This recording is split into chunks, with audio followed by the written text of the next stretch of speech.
All right, good evening, everyone. We're continuing to track the results of Decision 2023 tonight. Thank you for joining us for our very special online report. I'm John Carlin. And I'm Rachel Lucas. Right now, it is still too early to call for many of our local races, even though some of the candidates are declaring victory. And that includes the newly drawn Senate District 3 between Chris Head and Jade Harris. And right now we can see that Chris Head is up 66 to 34% with 75% of the precincts in. And 10 News reporter Sydney Jackstimer is working for you tonight. She's live in Roanoke County at the watch party for the Republican candidate Chris Head, and he's already declared victory, Sydney.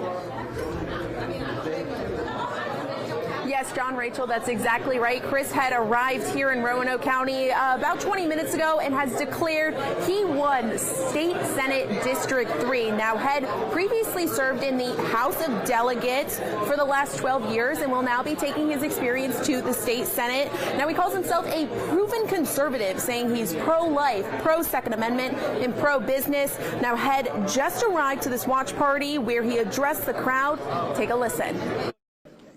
I cannot thank you all enough. Absolutely, you've allowed me to serve you for the last 12 years in the House of Delegates, which has been a tremendous honor, and then with the opportunity afforded to move over to the Senate and in the newly formed district, and so I'll be the first senator in Senate District 3 to cover this whole huge district, and it's just really a remarkable thing. Now, this district stretches from the top of Roanoke County all the way up to Augusta County in Waynesboro. Head says he will support rolling back taxes and would support a 15-week abortion ban. Live in Roanoke County tonight, I'm Sydney Jackstimer, 10 News, working for you. Now, officially, Senate District 3 still has to be called, and Jade Harris is hoping for a late swing of blue votes. After being delayed to her watch party because of, unfortunately, a flat tire for her, Harris arrived to a room full of supporters, and throughout the night she has been looking at the results and the various precincts that she's winning. She did say to the group, regardless of what happens, they did good work, and she says the hope is for the Democrats to continue to hold the Senate.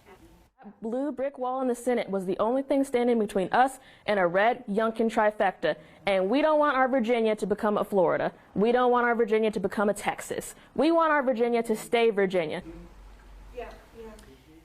We're also keeping a close watch on the Senate District 4 results. Republican David Suetterlein and Democrat Trish White Boyd are facing off. You can see the results so far there on your screen. 53% for Suetterlein, 47% for Trish White Boyd. Suetterlein already declaring victory. 10 News reporter Duke Carter joins us live from the Republican Watch Party. Duke, what can you tell us?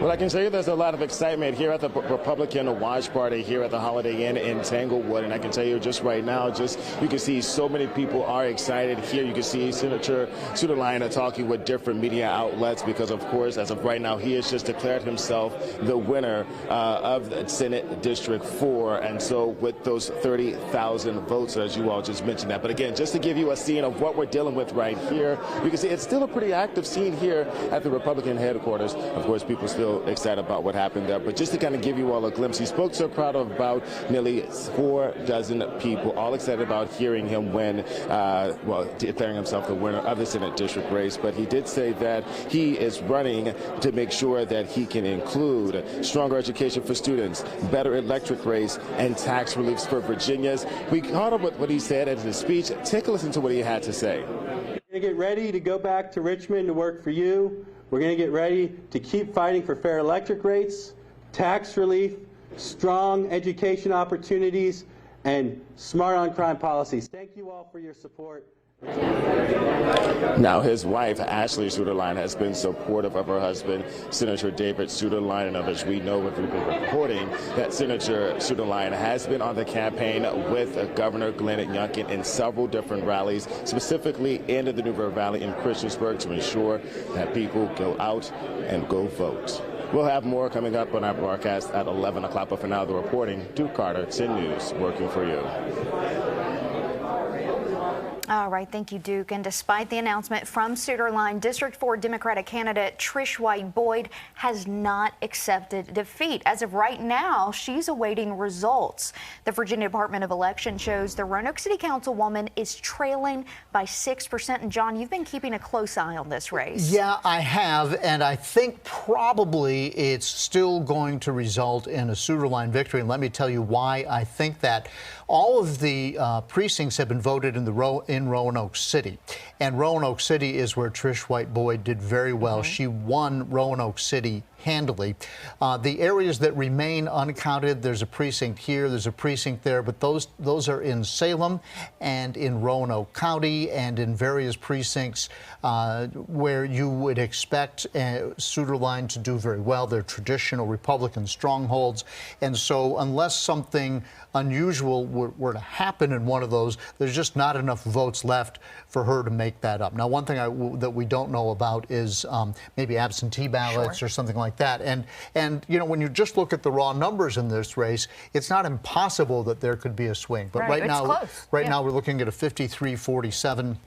And the votes that appear to be out there that have been uncounted would appear to be in areas that would more likely benefit Suitor Line. So that's what we're looking at. I've been watching this race very closely online all night. So we'll continue to let you know. Trish White Boyd has not conceded. Suitor Line has claimed victory, as we heard. We just showed you his speech, and we'll see what happens in that race. But it's been very close, and she did win Roanoke City handily tonight. She by, did. I think it was well over 4,000 votes last time I looked that she had won by. So. Yeah, she did well there. This is going to continue to be one of the races to watch, and we're going to keep you updated throughout the night as those results come in. And while his name wasn't on the ballot, Governor Glenn Youngkin is pushing for Virginia to go red. The Republican leader made several stops at polling locations today and has spent weeks campaigning in hopes of gaining full control of both chambers. It's such an important day across the Commonwealth of Virginia because everybody gets to express their selection for the public servants that we hire in this country by casting a vote. I've been all over. Gosh, we've covered 100 stops, and it's been a really intensive period, and I'm excited. It's in the hands of the voters, and I hope that they extend our license to lead, but we'll leave it up to them. The governor was also asked about a run for president if Republicans win, but he says right now he is focused on the future of Virginia. That's one of the things we'll be talking to our political analyst Ed Lynch about on our broadcast tonight at 11 o'clock, because is this a referendum on Governor Youngkin? Because if he's able to get both houses and the governor's mansion, that is something Republicans look at, I would think, very seriously. So, all right, from sheriff to treasurer, there are several contested races for numerous local offices. Yeah, we start in Montgomery County. Longtime school board member Penny J. Franklin and former superintendent Mark Meyer are facing off for school board in District B. This is one that we have been closely watching. It really is, and it has been going back and forth all night. Meyer says he wants to bring conservative values to the school system. Franklin says her focus is on understanding students. I believe that's up to the family as to the values that should be taught at home, and different families have different beliefs. I believe everybody needs to be heard and their concerns be taken into consideration when decisions are being made. A close race there. Both candidates also say they are focused on supporting educators and, of course, helping the school systems recover from the COVID-19 pandemic. And that is just one of those super hyper local races that everybody kind of had their eye on. He had been the superintendent. He got fired. He said, all right, you know, he didn't say this, but in effect, he said, I'll show you, I'm going to run. Yeah. And so now it's 51-49, and there's just a few votes left to be counted out there. And that one could still go either way. So this is our special online edition on election night. You'll be seeing more and more online activity from those of us here at 10 News as we continue to strive to bring you information on our website. But please do be sure to stay with us as we monitor the latest results. And then we'll have those for you tonight at 11 and tomorrow morning on Virginia Today.